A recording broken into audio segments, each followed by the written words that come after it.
d'un point de vue logiciel et Java de manière générale.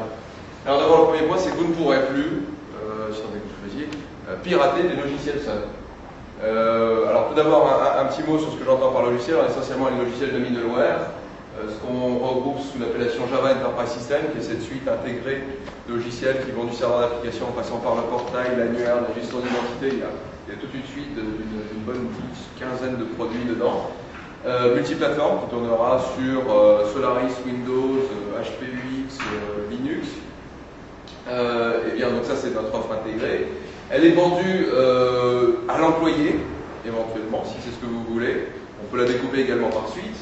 Et ce qui est nouveau et ce qui a été lancé il y a à peu près 2 semaines, c'est qu'on proposait un accès libre au logiciel, y compris en production mais sans support, de l'ensemble de cette gamme.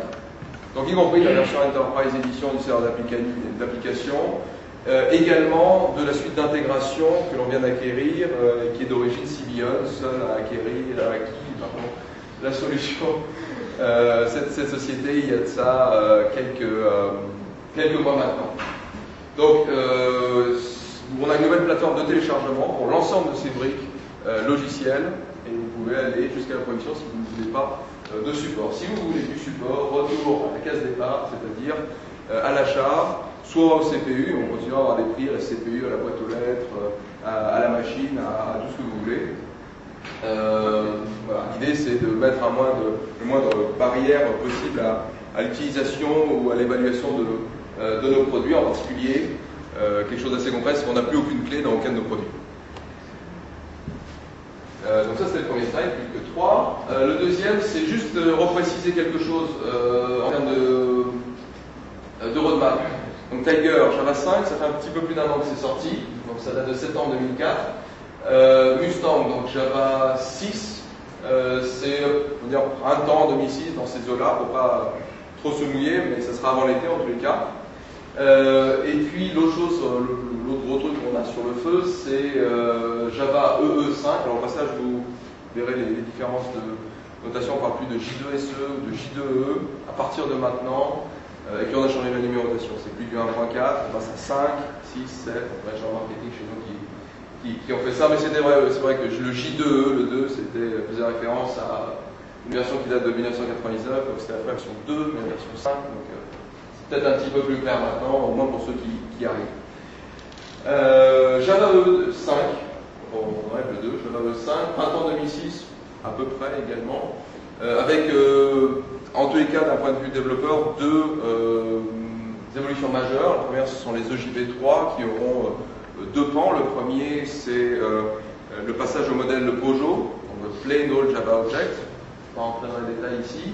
Et le deuxième, qui est lié à EJB3 mais qui peut être également disjoint, c'est une nouvelle API de persistance qui est développée dans le cadre de cette nouvelle spécification EJB3 qui est le JSR 220. Et la deuxième chose qui est importante, c'est l'intégration dans Java E de JSF, donc de Java Server Faces, qui est ce framework MVC qui fait son entrée dans Java E, ce qui veut dire que tous les serveurs d'application à partir de cette version, pour ceux qui ne le faisaient pas déjà, intégrera ce framework. jcp.org pour plus de détails, en particulier de roadmap, de gens impliqués là-dedans et surtout de draft, de spécifications. Alors pendant qu'on en est à parler de Java E5, je voudrais parler du projet Glassfish qui est l'implémentation Java E5 de Sun en open source. La licence est la même qu'OpenSolaris, il s'agit de CDDL, qui est une licence approuvée par l'OSI. C'est quelque chose qui est disponible aujourd'hui avec quasiment toutes les fonctionnalités de Java E, que ce soit la persistance, les POJO, et pour ceux qui ont regardé la spécification d'un peu plus près, toutes les notions d'injection de dépendance, y compris au niveau web, c'est-à-dire que vous soyez une servlette ou une JSP que vous vouliez accéder face au mécanisme d'injection de dépendance à des EJB, c'est quelque chose qui est disponible aujourd'hui dans Glassfish. C'est probablement un très bon outil, un bon logiciel pour apprendre Java E5, d'autant plus que c'est quelque chose qui vient de ce qu'on appelle les blueprints, qui sont des guides de bon développement, on va dire, des tutoriaux pour accompagner la plateforme et cette ribambelle d'API qui a quand même été grandement simplifiée. Quelques innovations, néanmoins, c'est pas simplement une mise à jour des API. Grizzly fait référence à la réécriture avec une API de NewIO de tout le listener HTTP. avec des performances supérieures à ce qu'on peut trouver dans des serveurs web écrits en C. Management, avec une faute de frappe, je vais taper, des web services, la capacité à voir quels sont les web services qui sont invoqués, combien de fois, les temps de réponse et ce genre de choses-là. L'intégration, alors ça c'est quelque chose d'assez récent. EJB3 définit cette nouvelle API de persistance.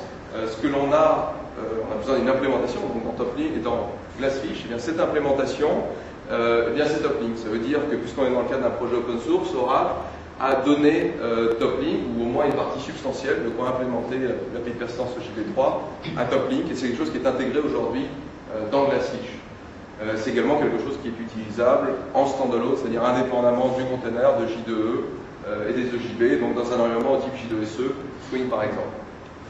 Des outils d'administration assez évolués, lignes de commande, graphiques, intégration dans les outils de développement. On a également une notion de load on demand, c'est-à-dire qu'on démarre le strict minimum et en fonction de l'utilisation de parties JMS, JB et ainsi de suite, on va démarrer les services au fur et à mesure pour avoir quelque chose d'extrêmement léger, notamment en cas dans les environnements de développement. NetBeans aujourd'hui intègre déjà des fonctionnalités qui vous permettent de faire depuis les contrôles JSF jusqu'à le JB entité qui va aller chercher des données dans une base. L'URL est celle-ci, glassfish.dev.java.net. Et le dernier slide, les outils de développement chez Sun sont désormais tous gratuits. Il s'agit bien sûr de NetBeans, qui est la souche open source Swing de tous les outils de développement, et quelque chose d'extrêmement complet de base. Aujourd'hui, vous ferez des EJB, des web services, du déploiement incrémental, bien sûr des JSP, des servlets. On est dans une version 5 qui arrive en janvier, qui sera supportée JBoss, WebLogic, Sun, Tomcat, quelque chose déjà intégré. On a les deux offres Java construites sur NetBeans. La première c'est Creator, on continue bien sûr, qui va sortir en version 2 en janvier, dont l'objectif est de faire du JSF en mode développement rapide avec un environnement drag and drop, capacité à faire du binding, donc notamment peut-être l'occasion de mentionner que l'aspect binding sera extrêmement proche et il y a un effort pour essayer d'aligner la notion de binding dans JSF et en particulier dans Creator avec ce qui se fait dans Swing. Peut-être une bonne source d'inspiration et c'est quelque chose qui est quasi fini dans Creator. Donc, allez y jeter un petit coup d'œil. Java Studio Enterprise, c'est cette offre qui se distingue de NetBeans essentiellement par son support UML 2.0 avec des capacités de refactoring, des supports de design pattern et tout ceci sans toucher votre code, donc sans rajouter des commentaires qui permettraient à l'outil de s'y retrouver derrière pour faire des représentations en mémoire du code source. Le collègue américain dit que the truth is in the code. Et donc, si vous ne faites pas de Java, on a également une offre qui s'appelle Sun Studio 11 pour les compilos C, C++, Fortran, avec un environnement intégré, lui aussi basé sur NetBeans, et tout ceci est également gratuit. Une seule URL, developer.sun.com. La seule chose qu'on vous demande, c'est d'être membre du Sun Developer Network, ce qui est aussi gratuit. Voilà. Je vais passer la main à Romain, c'était l'actualité. On va essayer de ne pas prendre trop de retard. Je suis là, si vous avez des questions sur l'actualité, je dois laisser du temps plutôt à Romain. Donc, oui, je les ai intégrés, je sais pas. C'est très bien. Votre condition même les fils de rétro-engineering, qui génèrent du Java. On est capable de travailler dans les deux environnements, c'est-à-dire de faire ce qu'on appelle le forward engineering, de travailler au niveau diagramme de classe, diagramme de séquence, et de générer du code, mais également de partir de n'importe quel type de code Java, quel que soit le type de technologie utilisée, et de vous présenter les différents diagrammes qu'on aura construits à partir de ce code source.